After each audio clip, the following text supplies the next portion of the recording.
Apa hanya agama Islam yang paling benar di antara agama lainnya? Boleh dijelaskan dan minta perbandingannya Ustaz. Kebetulan ini pertanyaan anak saya yang di kelas 3 SD dan kebetulan juga sedang berada di sini. Tentu saja, agama Islam itu bukan agama baru. Agama Islam bukan agama baru. Agama Islam satu-satunya agama yang Allah turunkan dari langit namanya Islam. Dari zaman Nabi Adam sampai Nabi Muhammad SAW sama namanya agama Islam.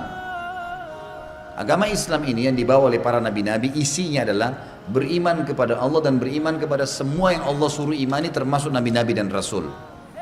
Waktu di zaman Nabi Musa alaihissalam, semua pengikut Nabi Musa dari Bani Israel yang beriman pada Allah, beriman pada Nabi Musa, beriman pada semua nabi sebelum Musa dan informasi yang nabi akan datang setelah Musa, Isa dan Nabi Muhammad SAW dikatakan dia muslim pada saat itu.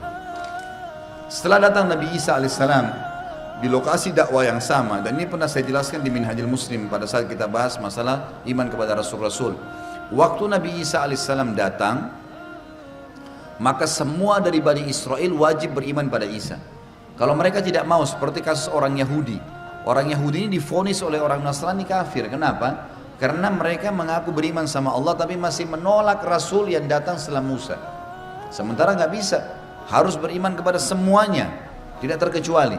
Cuma memang dengan datangnya Nabi Isa, kita imani pada saat itu orang itu mengimani Nabi Isa alaihissalam, mengimani Nabi Musa, tapi Nabi Musa tidak lagi dipakai syariatnya. Karena Taurat sudah dihapus oleh Injil.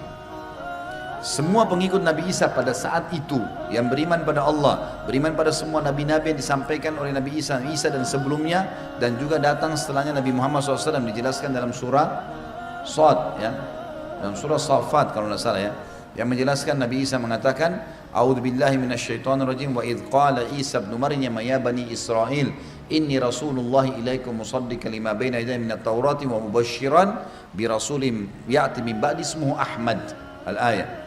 Dan ingatlah ketika Isa berkata kepada Bani Israel, ya, aku diutus untuk kalian semua membenarkan apa ada yang dalam Taurat, gitu kan, tapi sudah dihapus dengan kitab yang saya bawa, Injil, dan menyampaikan berita gembira akan datang Nabi setelahku bernama Ahmad, Nabi Muhammad SAW. Nah, orang yang meyakini konsep ini, beriman pada Allah, beriman pada Nabi Isa, beriman pada semua nabi-nabi sebelumnya dan Nabi Muhammad yang akan datang, namanya Muslim.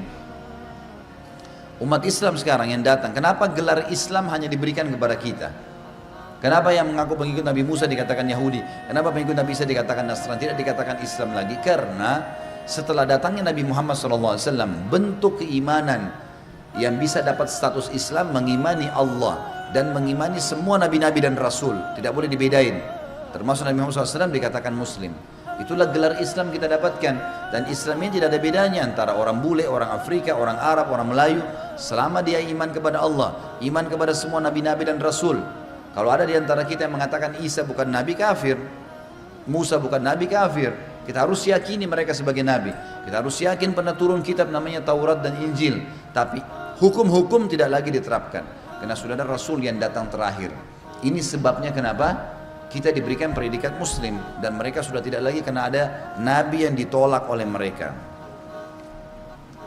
Ini bisa dibaca, tentunya ibu nanti bisa bacain anaknya, sama-sama buka Quran di rumah. Al-Imran ayat 19, Al-Imran ayat 85. Ini semua menjelaskan tentang kebenaran Islam, dan juga ada Al-Maidah ayat 3 menjelaskan kesempurnaan agama Islam di tengah-tengah ayatnya.